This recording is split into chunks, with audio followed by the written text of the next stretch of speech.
Hello everyone, Al here, and today I'm going to be going through this speed paint I did of the Shera characters designed as D&D classes. I've been wanting to do this ever since Season 2 aired, and finally got a chance to do it recently. Let's start with Adora / Shera. I went with the Paladin because I felt like that was a little bit more accurate to Adora's character than, say, a regular fighter would be. Paladins are sort of holy knights, so I pictured Shera as the actual deity that Adora would channel when using her magic powers, and that just made a lot more sense to me.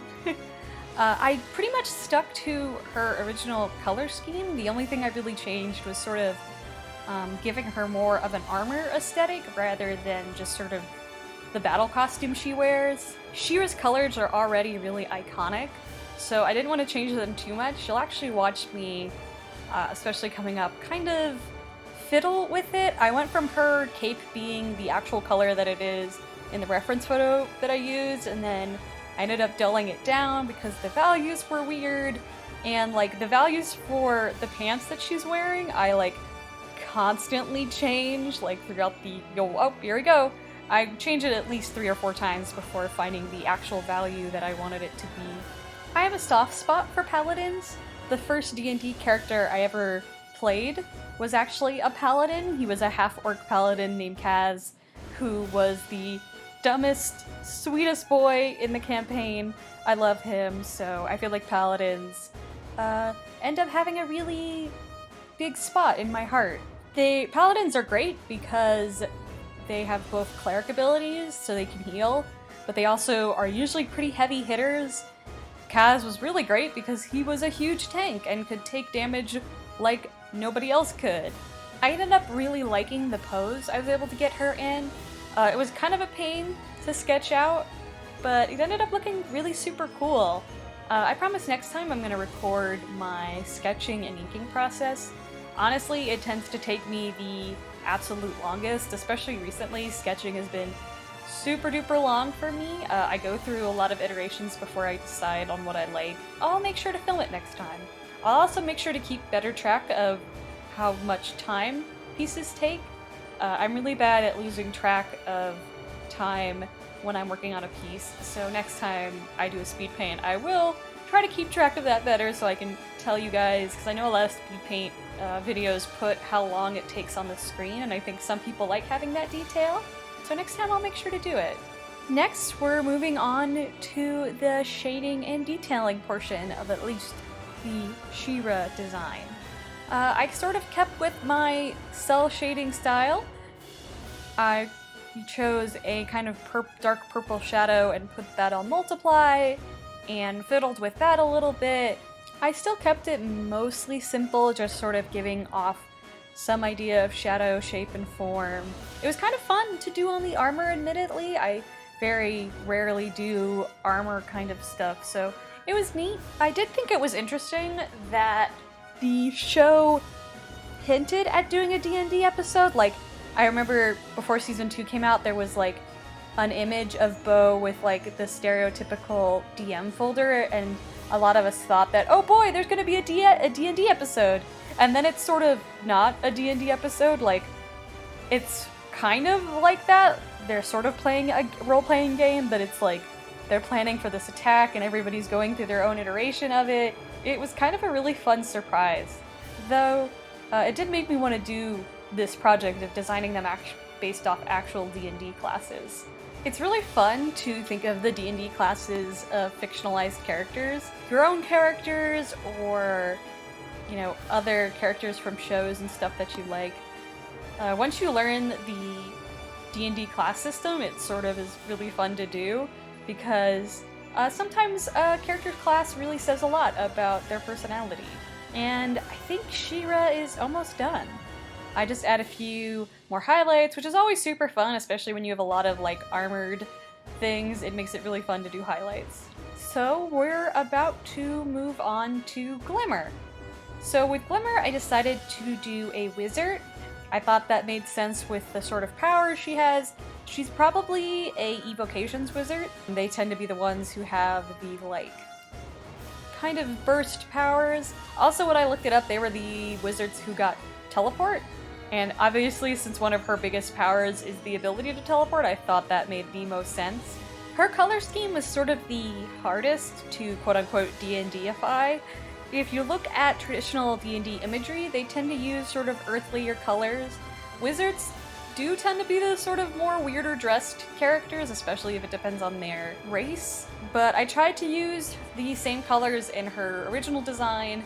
I dulled them down a little bit, like for her pants, I dulled it down and pulled down the saturation a little bit. Some of the details I got from the pitch image that some of the storyboard artists released after the episodes had come out.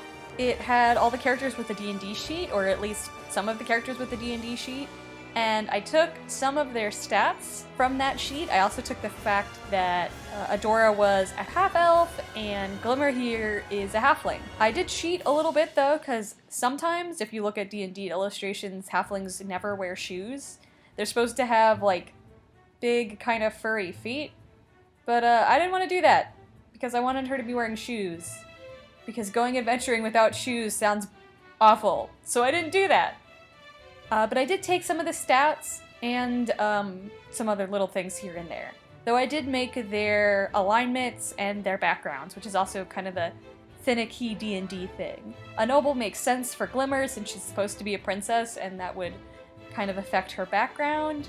And I think, if I remember correctly, both Glimmer and Adora are chaotic good, because I feel like that describes them pretty well. Chaotic good is usually characters who will pretty much do anything for what they think is right, even if it means breaking the rules, which I feel like describes their characters really well. And here I am going in with that same shadow color that I did with Adora, and I also messed with some gradients on Glimmer's back cape, like the back of Glimmer's cape. The details on Glimmer's cape and her hair, the little glimmery, glittery details, are one of my favorite things about her design, and I was not going to skip it. No way, no how. So Glimmer is pretty much finished. I actually really liked how she came out. I don't think her pose is as active, but she's a wizard, and they're supposed to be kind of not as active and a little bit squishy, so I thought that made sense. So next up is Bo, who admittedly I changed probably the least. Obviously he's a ranger. Like, there's not another thing he could be. He's gonna be a ranger. Like, it's in his name. There's no way I could avoid it. Thinking of the D&D costume for him was a little difficult. Like, I wanted to give him a cape because in my mind it's really kind of hard to design a D&D character without a cape. Like, it's such a quintessential part of the aesthetic. But it was kind of hard to cover his design up. I have to admit, like I said, his design changes the least. I add a few more, like, armor parts, and I sort of change his shoes, and I give him, like, I forget what those little, like, thigh pouches are, and I change his shoes a little bit, but he was sort of the hardest to think of, like, a D&D costume for. I thought about also maybe making him a rogue, because he's sort of the tactics person, or maybe even artificer, which is kind of a newer D&D class, because he does try to invent things later on in the season, but come on, he's gotta be a ranger, like, that's the whole point. I obviously couldn't go too far away from his sort of, like, color scheme or his heart aesthetic, though I do pull the cape a little bit darker, and I actually really like his pose too. I think he has another good action pose. Oh, I totally forgot to put the string on it, and didn't remember even after I had posted it and it had been out for a few days, so oopsie daisy! It's a fantasy weapon, so don't worry about it. Again, I used the same shadow color to do the shading. I was sort of using that as a way to make sure all the characters looked like they were sort of within the same lighting. So I use that same color over and over again to kind of combine them all, though I do change, like, the lighting direction. I don't know if I'm going to do all of the Shera characters in a D&D style. I would certainly like to, but there's kind of a lot of them, and I'm not sure if I'm going to have the time or steam to do them all. I do kind of want to do the villains, like I want to do Catra, Scorpia, and Entrapta, but we'll see if I ever get around to it. I have some cute ideas for how I want to do them. And as I finish Bo off, I will say goodbye. I'm going to try to upload a video at least every week, if not every 2 weeks. We'll see how my schedule ends up. If you guys have any questions, don't be afraid to leave them in the comments, and hopefully I will see you guys next time. I hope you guys enjoyed this sort of fun character exercise, and if you guys have any ideas for what D&D class the other Shera characters would be in, totally leave them in the comments. I would love to hear them. I'll see you guys next time. Bye!